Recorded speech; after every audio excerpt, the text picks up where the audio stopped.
Hey guys, Fireblade here, and welcome to another part of What If the Calamity Trio was in Dragon Ball Z. Instead of continuing on with the story, we're gonna take a step back a little bit and see what the Calamity Trio has been up to before the start of Z. So, we're gonna start off with Ann. So as you know, in part 1, I stated that Ann stayed with Goku and Chi-Chi for 3 years before the events of Dragon Ball Z starts. Gohan was already 1 year old at the time, so by those 3 years, Ann will basically become Gohan's big sister. Obviously in those 3 years, Ann had trained a little bit with Goku. As I said in part 2, Ann was taught turtle style like Goku has. However, instead of training with Master Roshi, she trained with Goku. At the time, Goku was nowhere near a master yet, so because of that, it was a very difficult learning curve for both Goku and Ann. For Goku, he would try to use every single training thing that Roshi did at first, without really gauging where Ann's limit is first. He didn't even set a goal for Ann like Roshi did with him and Krillin. So for a while, Ann was very apprehensive and didn't even want to bother with the training that Goku provided her. So he kinda asked Chi-Chi for help. Chi-Chi basically tells him that he's putting too much on Ann at the moment. Maybe he should take it one step at a time. Like, do one thing at a time. And so that's what Goku does. After supervising Ann with plowing the fields, Ann was once again expecting Goku to take her to another one of the training things that he planned. But to her surprise, Goku says, no, that's not what they're gonna do. Ann was confused by this, but also very grateful. She was not prepared to do that. And so, Ann focused on that. And because Ann was able to focus on just plowing the field, Ann was quick to notice she's not having as much trouble as before. And Goku noticed too. And when he noticed, Goku asked if Ann wants to continue with the next part of the training. And that was the milk delivery. Because Ann didn't always need to plow the field, she didn't get as much training as she would. So the daily training for this part would have been the milk delivery, which also would have been part of the training when she plowed the fields by hand, whenever Ann needed to. And so the cycle would continue.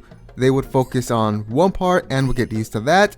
They will start with the other one and will start getting used to that. They will put them all together into a daily cycle, and so on and so forth. When there is a good rhythm for Ann with each training, Goku thought it was good time to start trying Korin's training. And once again, Goku does the same mistake as he did before. Except this time, instead of just Korin's training, he adds Mr. Popo's training as well. He actually tried to combine the two, but again, he made the same mistake of trying to do too much at once. So he just did Korin's training first, having Ann try to catch him. It takes a while, but Ann is eventually able to catch Goku. And so with that, Goku will start moving on to Popo's training, having Ann blindfolded, and with the help of Chi-Chi, had Ann try to find Goku. This was the hardest for Ann because the thought of just trying to feel out somebody was always fantasy to her, because that's how it was in her world. So when she first tapped into the ability to sense ki, it surprised her. When Ann started to get the basic of ki control, Ann put a lot of her focus on learning ki control. So basically Ann was self-teaching herself with ki. That's how Ann was more of a master with ki control than Goku was at that point, because Ann focused a lot of her training on ki control. During the 3 years, Ann didn't only spend time training. She would obviously study by Chi-Chi's insistence. When Chi-Chi learned that Ann was still in middle school, she made sure Ann continued her education, which was really hard for Ann because unlike the physical training that Goku did with her, when it comes to book work, she got really bored of it pretty easily, which because of that made Ann gravitate more to training. But besides training and studying, Ann also became more of a big sister to Gohan. Basically, they became a family. Of course, during all that time, Ann would sometimes lay awake at night, just thinking about her girls, hoping they were alright. Whenever she thought about them, her heart would yearn. She doesn't understand these feelings, but she just hopes that her girls are alright. And that's what happened with Ann. Now we're gonna see what Sasha's been up to. So we will start off shortly after Sasha agreed to become part of Vegeta's crew.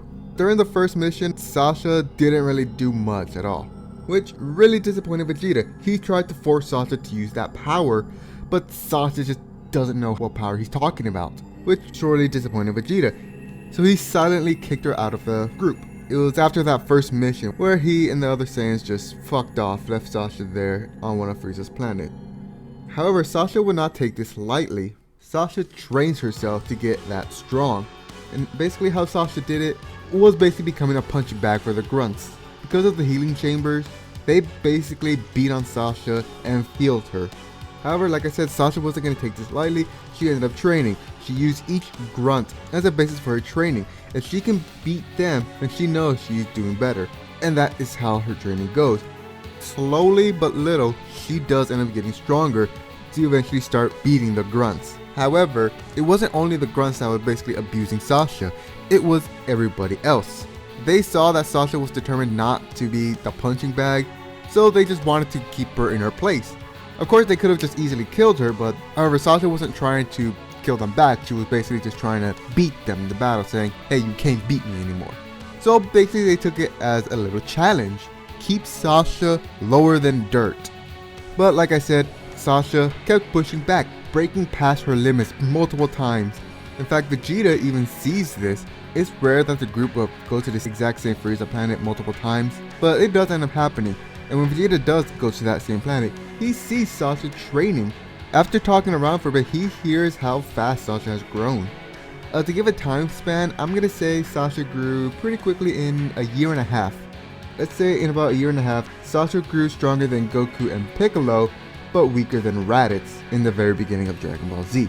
And Vegeta was very impressed with how Sasha managed to grow this strong in such a short amount of time. And so he kind of takes it upon himself to watch Sasha and see her train. It gets to a point where Vegeta actually starts training with Sasha for a bit. Of course, this isn't really serious training, but this is more Vegeta wanting to see how well Sasha's doing. Nappa and Raditz, seeing Vegeta training Sasha, decides to join in too. In fact, the training actually increases everybody's strength. The Saiyans not by much, but for Sasha it increases it immensely. She even surpasses Raditz by the time Raditz goes to search for Goku. And that is what happened with Sasha. Now Marcy actually has a lot more going. Marcy will be excited about the idea of learning from the Grand Elder, especially with the idea of being able to fly like she's seen the Namekians do. It really excites her. She was personally teach under Guru, so because of that, she ended up forming a connection with them, which eventually leads to her calling Guru Big G and Guru calling her Little M. However, despite the friendliness that they have with each other, Marcy cannot do any of the stuff. Now, it isn't that Marcy isn't doing the thing correctly. Marcy's doing it very well, but she just can't do it. Guru decides to read her mind to see if he can find what the problem is, and he finds that the reason why she can't do any of this is because of a mental block. Guru asks Marcy if she has anything that she's repressing. Marcy admits that she feels guilty about doing this to her girls. She originally did this so she wouldn't have to move away from her girls so they can be together, possibly forever, but now is basically the same situation as if she didn't do any of this. She's kind of afraid that she'll never see them again. She don't know if they're in this universe or if they are, but they're somewhere very far off, or they might be killed or something like that. Those thoughts terrify her. Guru takes this all in, and he suggests Marcy go to a planet that can actually help her with something like this. Due to the knowledge that the Grand Elder has, as well as the Book of Legends that the Namekian has, Guru asks Nail if there's any of the old Namekian spaceship, to which there is. Guru has Nail send Marcy to planet Yardrat, so she can learn under Master Pibara. So Marcy does end up going. Of course, throughout all this, Marcy would be writing in her journal about the type of stuff, so I thought I'd throw this in now. While training with Pibara, she does eventually end up overcoming her mental block that prevents her from using Ki. When she does that, it is apparent that Marcy's Ki potential is pretty big. So Marcy keeps learning under Pibara, but however, Marcy only got through one mental blockage. There is another one. Pibara tries to help her, but Marcy's guilt isn't completely gone. She admits to herself that she is in love with her girls, but she can't let herself feel that she's worthy of them. Master Pibara tries to help her get over this, but it just can't. He knows that this is something that can only be overcome if Marcy lets go, finds a new love, or if they recuperate her love. So basically, this is something that not even Pibara can help her with. This is more of something that Marcy herself have to do. So because of this kind of mental blockage, Marcy cannot complete her spirit training with Master Pibara. so she can't even do any of the basics of their abilities. So because of this, Marcy goes back to the ship that she came in and is about to head back to Namek. However, Marcy thinks to herself, she has a ship, she now has the ability to use ki and fly, why not try to find her girls? And so she tries to get the ship to take her somewhere to where it can help her find her girls.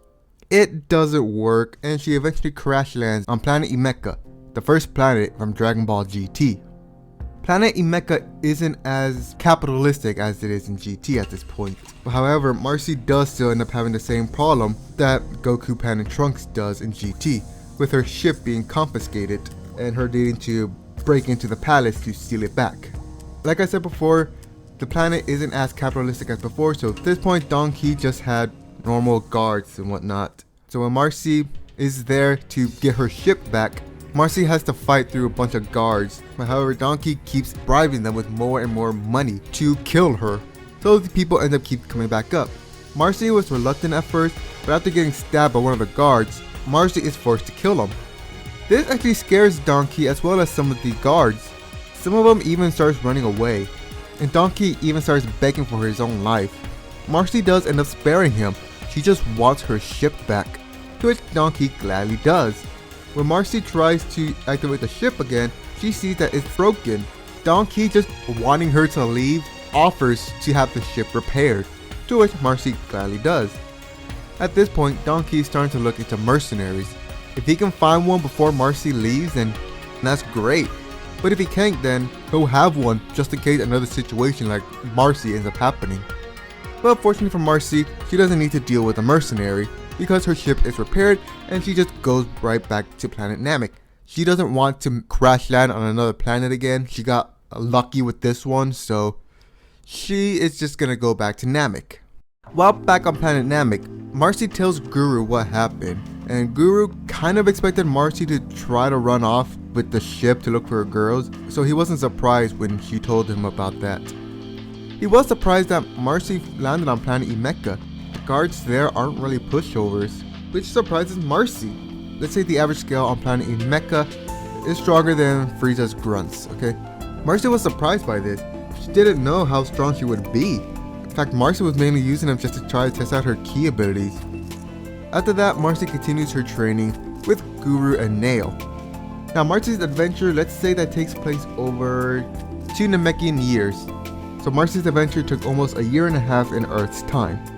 So yeah, so that's what the Calamity Trio has been up to before the event of Dragon Ball Z. There is a reason why I'm doing this now, and you will see it soon. Anyway, yeah, that's all I gotta say. Fireblade here, and I will see you later for whatever I make. Bye!